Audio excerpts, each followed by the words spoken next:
인간의 삶을 해석하는 모든 체계는 결국 하나의 질문 앞에 서게 됩니다. 사람은 어디까지 타고나며 어디부터 바꿀 수 있는가 하는 질문입니다. 모든 것이 정해져 있다면 노력은 무의미해지고 모든 것이 마음먹기에 달렸다면 현실의 한계는 설명되지 않습니다. 잉태 기반 추명론은 이 둘 사이에서 균형점을 찾고자 합니다. 이 체계는 인간에게 분명한 초기 구조가 존재한다고 봅니다. 잉태 순간 형성된 기운 응집도, 천기운세와 지기운세와 인기운세의 결합 상태는 삶의 출발 조건이 됩니다. 어떤 사람은 안정감 있게 시작하고 어떤 사람은 예민하고 민감한 구조로 시작하며 어떤 사람은 강한 추진성을 가진 채 출발합니다. 이러한 기본 성향은 쉽게 사라지지 않습니다. 예를 들어 누군가는 본래 생각이 깊고 신중한 구조를 가질 수 있습니다. 또 다른 사람은 빠르게 움직이고 빠르게 판단하는 그런 구조일 수도 있습니다. 누군가는 감정 공감력이 높고 누군가는 독립성이 강합니다. 이런 기본 결은 후천적 변화가 있더라도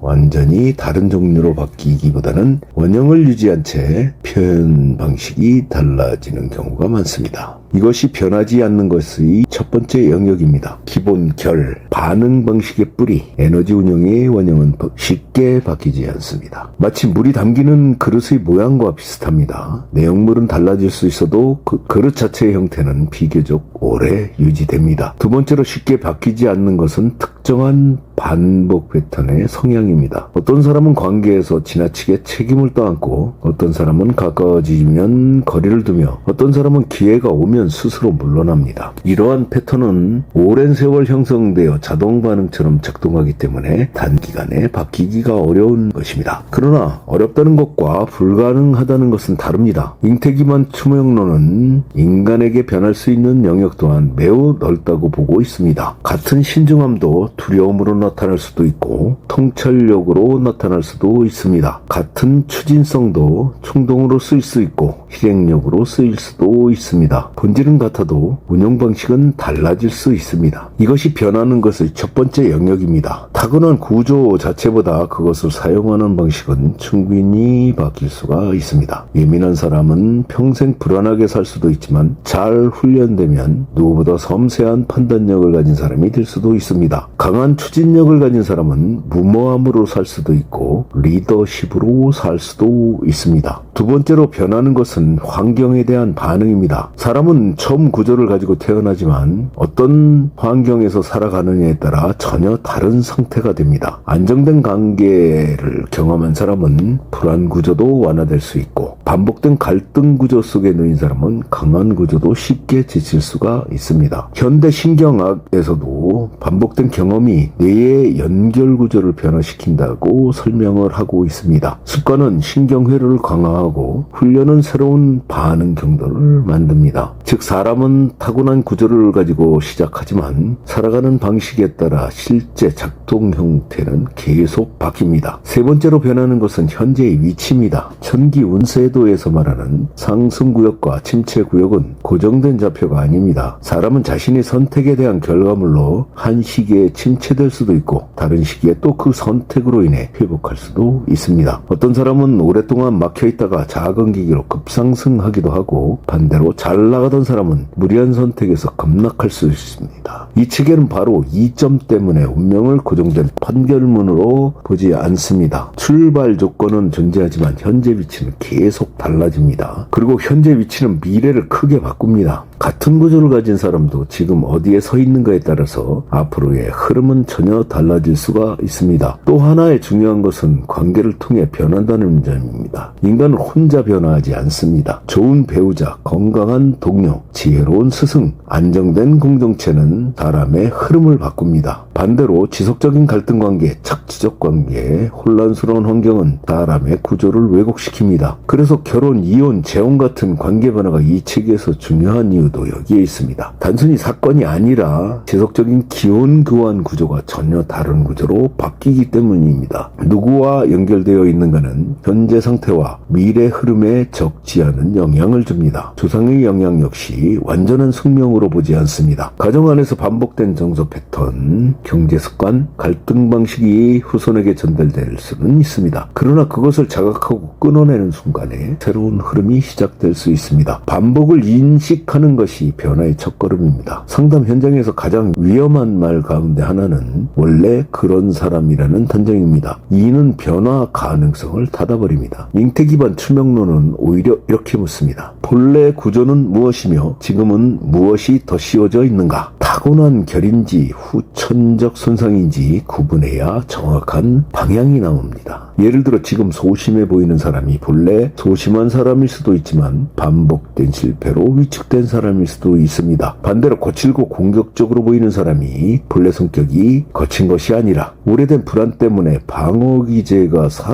움직여서 그렇게 살아온 것일 수도 있습니다. 현재 모습만 보고 본질을 단정하면 해석은 어긋납니다. 이 책에서 상담자의 역할은 바뀌지 않는 부분을 인정하게 돕고 바뀔 수 있는 부분을 찾아 움직이게 하는 것입니다. 모든 것을 바꾸려 하면 좌절하고 아무것도 못 바꾼다고 믿으면 체념합니다. 정확한 구분이 희망의 출발점입니다. 결국 인간은 원형과 변화 가능성을 함께 가진 존재입니다. 뿌리는 있으나 가지는 자라며 방향성은 있으나 경로는 수정됩니다. 시작은 주어질 수 있어도 완성은 만들어가는 것입니다. 잉태 기반 추명론은 그래서 운명을 선언하는 학문이 아니라 구조를 이해하고 흐름을 조정하는 학문에 가깝습니다. 변하지 않는 것을 알아야 헛수고를 줄일 수가 있고 변하는 것을 알아야 삶을 바꿀 수 있습니다. 이 둘을 구분하는 지혜가 곧 실전 추명의 핵심입니다.